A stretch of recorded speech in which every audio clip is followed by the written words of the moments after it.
Hey guys, welcome back to the GSL Code A, and things are heated up already. And it's time for a little bit more sorting hat action, I feel. Yeah, you are so right with it. We have two players, and I have to admit, I would be a very poor replacement for a sorting hat. You know, when it comes to, well, let's talk about these results just very briefly. Taeja was able to 2-0 Dark. Very close series, though. I mean, if you look at the score alone, that doesn't really tell the story. And this actually means that Taeja will go up against Genius next. Which is actually a really sick game. Yeah. I love this Code A season. It's great. Yeah. But yes, talking about the next two players, Squirtle and Mia. I don't know. I mean, I can see Squirtle for me is a little bit like... I feel Squirtle is a bit Gryffindor for me. It's a tough decision. It's really tough. Squirtle, to me, Mia is like Hufflepuff, but Squirtle, I'm like... You know, Mia is not Hufflepuff, and he's not Slytherin. That leaves Ravenclaw and Gryffindor, but I can't really decide between the two of them. Listen, actually... Could you see him in Slytherin? No, not really. No, not really. You know, I feel like... At first I was feeling Hufflepuff, but now I see those glasses, and I'm thinking Ravenclaw, actually. Ravenclaw? Yeah. I would place him in Gryffindor, but yeah, Ravenclaw. Squirtle is definitely Gryffindor to me. Oh, yeah, I was referring to Squirtle. Sorry, yeah. Squirtle is Gryffindor for me. Mia, I don't know. Yeah, Mia, I want to say Ravenclaw. Maybe it's just the red color that I see the bottom right on his Code B bracket, which is how he got in here, by the way. And I know a lot of you guys may not know this yet, but he has officially joined Axiom Esports. Exactly, yeah. Therefore, the AX in front of this tag, so the new Axiom Esports player. He also... Shout out to Total Biscuit. Yeah, and I want to make sure that people know that he's not affiliated with Axlab and Axel Toss. That might be confusing. Oh, wow, look at this. Yeah, he's definitely Ravenclaw for sure. Look at that. Yeah, that is so Ravenclaw with this shirt. The Reddit smiley, Total Biscuit. This is pretty cool. This is cynical like, Brit. This is like a homegrown... Look at those sleeves. They are awesome. This is awesome. I had not seen the jersey yet, but now that I see it, I'm like, wow. Oh my god. That is what have you done? Wow. That's great. I am into it, man. Shout out to, of course, Total Biscuit. And, of course, Jenna, who helps out as well with Axiom. But, well, guys, we have Squirtle coming up versus Mia. It is Gryffindor versus Ravenclaw. Mia, once again, in this crouch. And this is it. The GSL Code A, the first round with the Protoss versus Zerg. Brought to you by Calvin Wolf. Hold over the radio and back up in the raves again. We got the crowd on the wave like it's a stadium. Call me the weatherman. And starting to the left side of the map, we have in red the StarTale Protoss player. His teammate just won WCS Global Finals. This guy, though, he has StarTale Squatter. The water Pokemon. Water Pokemon, indeed. You know, weak to certain attacks like Thunder. And starting to the right side, they call him Gollum. He just joined Axiom Gaming. He is, of course, a Zerg player, former Slayers player. Axiom Mia. Axiom Mia, indeed. And, you know, this is like a stylish version of Gollum these days. Yeah. It's like... I love that shot. If Gollum was taken from Middle Earth to, like, 21st century... Yeah. I'm not sure. That's how he would dress, I suppose. To London of the 21st century, yeah. That's definitely true. I can see that. 14 pool here. Yeah, he goes pool first, of course. On this map, you gotta be safe. Exactly. I mean, you're up against a Protoss player. You already have the probe in your main base, so what you're gonna do? Try to establish a hatch first. First of all, your opponent is most likely going to block the hatch attempt and therefore delay everything. And then he might even throw down a pylon and you're like, okay, what am I going to do now? I don't have a pool, I don't have a hatch, I can't do anything. The minerals are piling up in your bank. You're like, ah! Yeah. And even if you place down the hatch, there's always the chance of being cannon rushed. Absolutely. It's just not a risk you want to take in most cases. Yeah. Pylon block still goes down here, but because he went pool first, he can use the Lings to clear that up. So true. Will he chase the drone? Oh, a little bit too slow here. I think Mia will definitely be able to get the hatch down. Yeah, he has the 300 minerals already, and this is a very, very early third hatch at 3 minutes and 5 seconds. Yeah. Wow. That's before Queen. Yeah, very quick here coming out. The pylon was canceled at the natural, so he can start that natural hatchery as soon as he's got the money for it. He's going to make the queen first and the Lings, though. Ling's popping out here. He just makes 4, the standard. Really a global standard like the GSL, like at 4 Lings. Sometimes people like to make 6. There are 8. Sometimes those are the crazy Lings. You know, well, there's not a lot of going on. I think we have to correct something that we said earlier. I'm sorry if we weren't clear on that. Yeah, we kind of mentioned that in passing, but Jenna is of course not only involved in the team, but she is actually running the entire team. Total Biscuit is sponsoring. So Axiom, the new team for Mia after Slayer has disbanded, is run by Jenna and sponsored by TP, who is still influencing things. And you know, I actually just made such a huge mistake when we talked about this game. I kind of had my head somewhere else, I feel. I actually for a second thought this 3-minute and 5-second hatch would be the third base. I do not know why. I was completely off grid here, so I'm so sorry, guys. So but when you said that, I knew what you meant, and I just let it go. No, I'm not even gonna. No one's gonna notice. If the next time I am making such a mind fart, then just let me know. This was of course the pylon block prevented him from getting the natural, and he walked over to the third. I have no idea what had happened, but yeah, sorry for that, guys.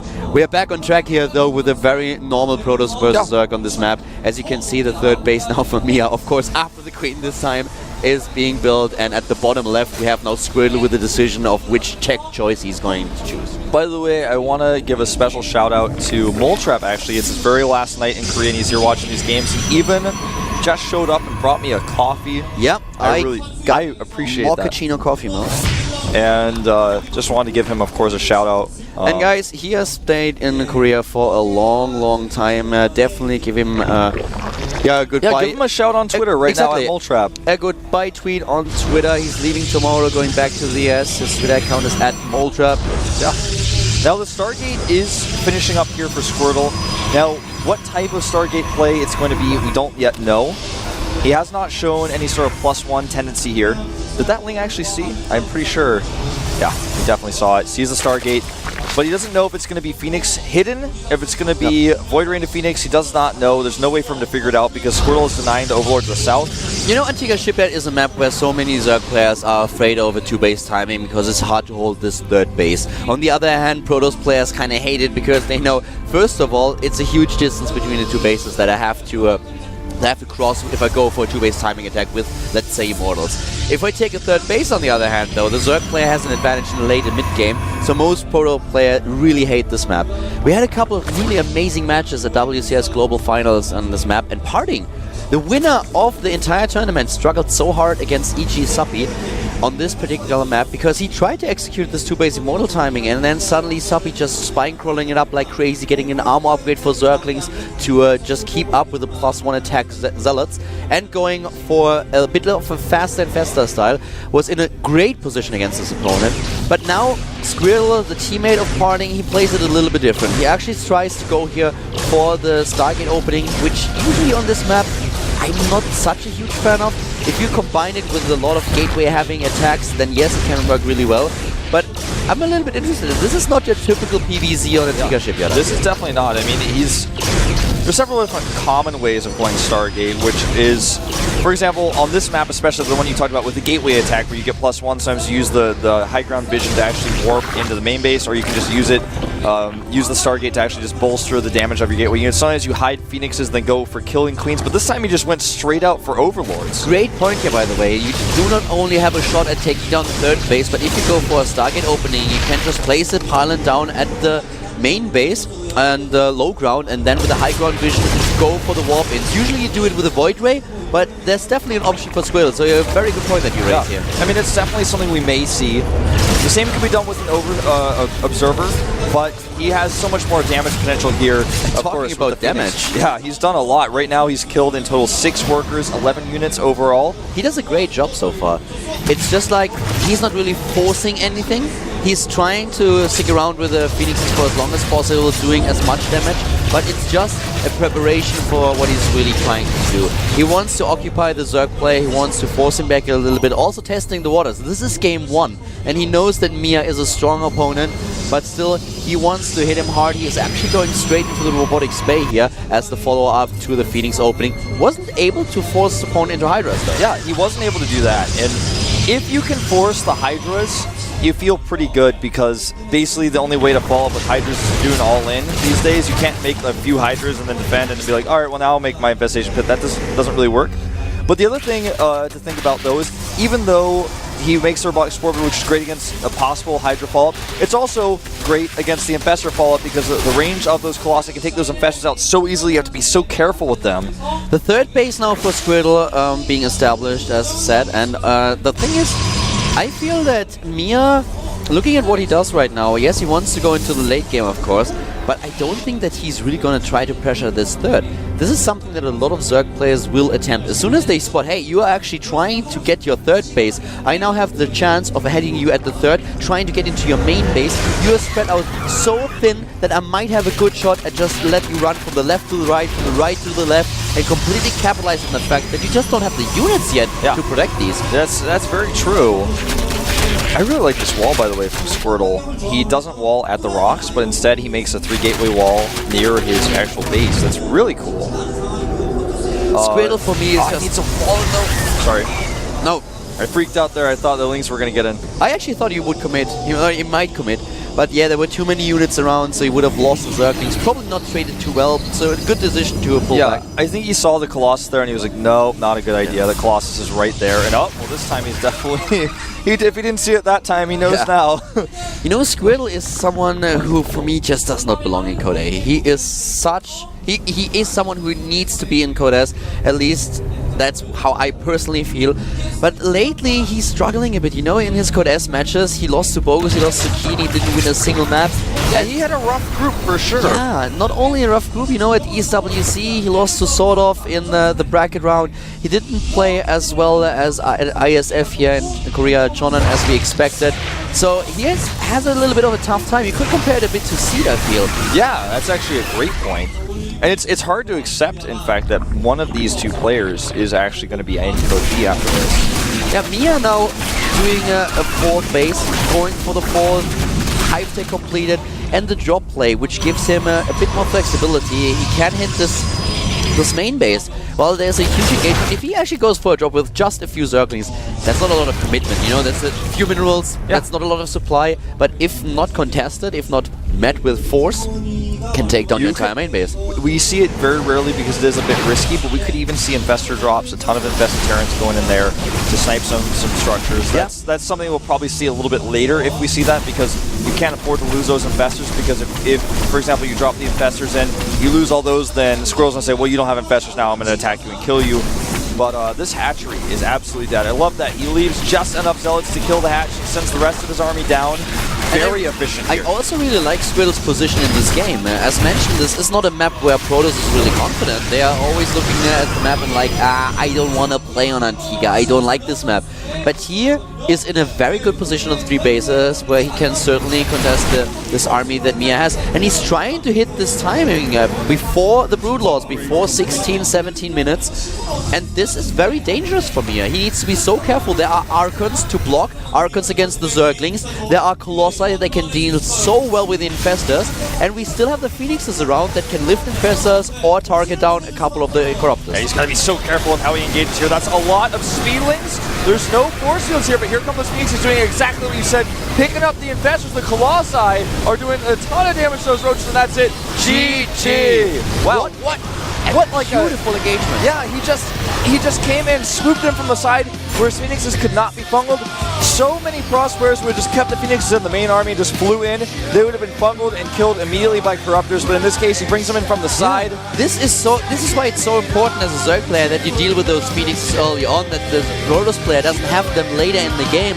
He had all the tools, Squirrel that is. We have him here on camera just talking a bit, trying to prepare for the next game, but just think about how this started. He went into the game and he had the counter to everything in the army composition of Mia.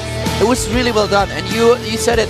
Those Phoenixes with the Graviton Beam, they were exactly where they needed to be. They completely dodged fungals, and then suddenly every single Infestor was just up in the air and couldn't do anything. Yeah. I mean, if you're in the sky, can't cast, can't burrow. Those Infestors had their heads in the clouds. Yeah, man. You're up in the clouds. You can't burrow. You can't neural. All right, you can't get Wi-Fi up there.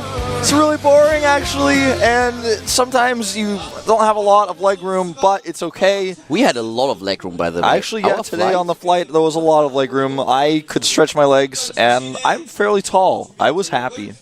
Yeah, it was actually quite funny because we knew that we was cutting it a little bit short with the flight, so we already told them. This is a we, funny story, We told yeah. them from the start. We actually went to the desk when we checked in, and I was like, okay, well, listen, is it possible to actually change our seats a little bit? We have a we went for the meeting, explaining them what a shoutcast is and that we are gamecasters would have been a bit Yeah, weird. so we just said we had a meeting, so Yeah. we asked politely, can you please see us at the front of the plane, like as far as possible, at move the our seats? exit, Yeah. and she didn't really understand She English put all us that at the well. emergency exit. I was like, oh, this is She not... changes the seats, and I look at the seats, and then I'm like, okay, our original seats were in row 33, now we are 39. That doesn't make any sense. I'm like, maybe it counts the other way or something. Maybe why they would have- it even start at 33 in the first place? I have no idea. maybe but a second exit at the end. So we go in there and we sit at the emergency exits. I feel she thought that we are so afraid Yeah. of flying that we want to get out of there as she was fast like, as possible. when we told her, she was like, yeah, There you want us might next be to the an exit? accident. Okay, Yeah. all right. Like, I feel she could have just looked at our passports and just count the stamps and be like, okay, those guys are flying a ton. There's maybe no she way they thinks- are afraid of flying. maybe she thought that perhaps we wanted to be the good Samaritans. We're like really strong and we can open the emergency exit in an emergency and The help plane people. crashes, we jump up and rip the door apart and just like out, go, go, go, help everyone. Not really. No, not so much. Yeah. I would have been running out with I my would probably tail between just my legs. cry man. like a girl, and I don't know. I like push people in the water. I'm like, get out of the way. I like start swimming so fast. I'm like, I hope I can still make Code A. I'm gonna get there. I'm gonna be late. Swim to Korea like really, really fast. Appear in the studio all dripping. Yeah. That would be dedication. I'm though. like, and everyone's like, "Are you okay?" I'm like, "It's fine. We're not on camera for this session." no, but in the end, we were able to talk to them. The plane wasn't full, so we asked again in the plane, and they were like, "Oh, They were so yeah." polite. They were able to move us wherever Exactly. we wanted to see. That was the first time that we were the first persons out of an airplane. We were out so fast, man. yeah, we overtook we basically everyone. flew. It was. Do you know that moment when you actually leave an international flight and you have to go through security and through the passport at the beginning to immigration, and you're like, this is this huge line and it takes hours and you can't get through. We arrived. We were the first ones in line. It was GG right away. It was like Grandmaster against Bronze. It was awesome. Spinecrawler Rush, man. It was was like when perfect. you join the game and your opponent just drops, and you're like, "Well, No. They don't drop. They read your name in the loading screen like, oh my god, he's too good. I can't face this guy. This is actually really funny that we had all these stories right now. We had this like sudden, really long downtime that we didn't even know about because it's like they're waiting for us to finish our story before they start the game. The next map is going to be Daybreak, by the way. What actually happened? I'm trying to figure it out. It's like I'm trying to solve a mystery. It's this chat thing again where I try to scroll up in the chat and it jerks me down to the bottom and all I see is I'm like, I guess they're telling so many jokes they can't focus on the game. I guess that's all the information I have. Yeah, the stewardess, by the way, or the captain of the plane, they already trolled us quite hard when we arrived because we wanted to know. The plane lands and we want to know, okay, what time is it? Are She we goes- on time? And she goes, welcome to Seoul, the air, blah, blah, blah. And local time is... And then she starts with the hour and then she pauses and I'm like, I know that, but... What time is it exactly? So she goes for the next part and I'm like, 50. I'm like, what are you saying? And I'm like, ah. Yeah. It was trolled us really like crazy. It It was was like- intense. I was actually sweating. We were both looking at each other and like, get on with it. Yeah, I mean, this is right before we landed, so I'm actually about to pull my phone out and look at what time it is, and it's like I was like, I turn my phone off, but we can turn phones back on because I'm on airport mode. But then, make sure you don't turn your phones on and make sure you leave them off. I'm like, oh, I Hopefully guess it's I'll fun. never know what time it is. No, but the flight was pretty cool. We had a very, very short flight from Shanghai over. Yeah, to it's Korea. really nice. It's actually pretty cool because usually when we travel to the US or to Europe, we die. Yeah, exactly. We die. We have like these 13-hour flights, but this time 1.5 hours. Everyone else has to come to us, and we're like, yeah, awesome. Yeah, I mean, I'm still actually not sure why we haven't started yet. They're like talking about IPL in chat. I don't know why. Yeah, about Las Vegas, I think. They're probably talking about why they want to go.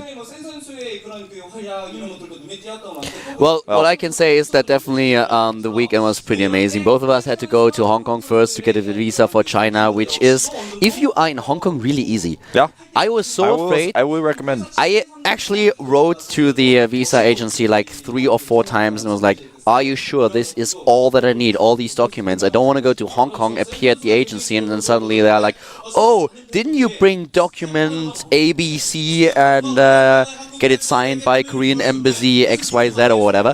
So it was so straightforward.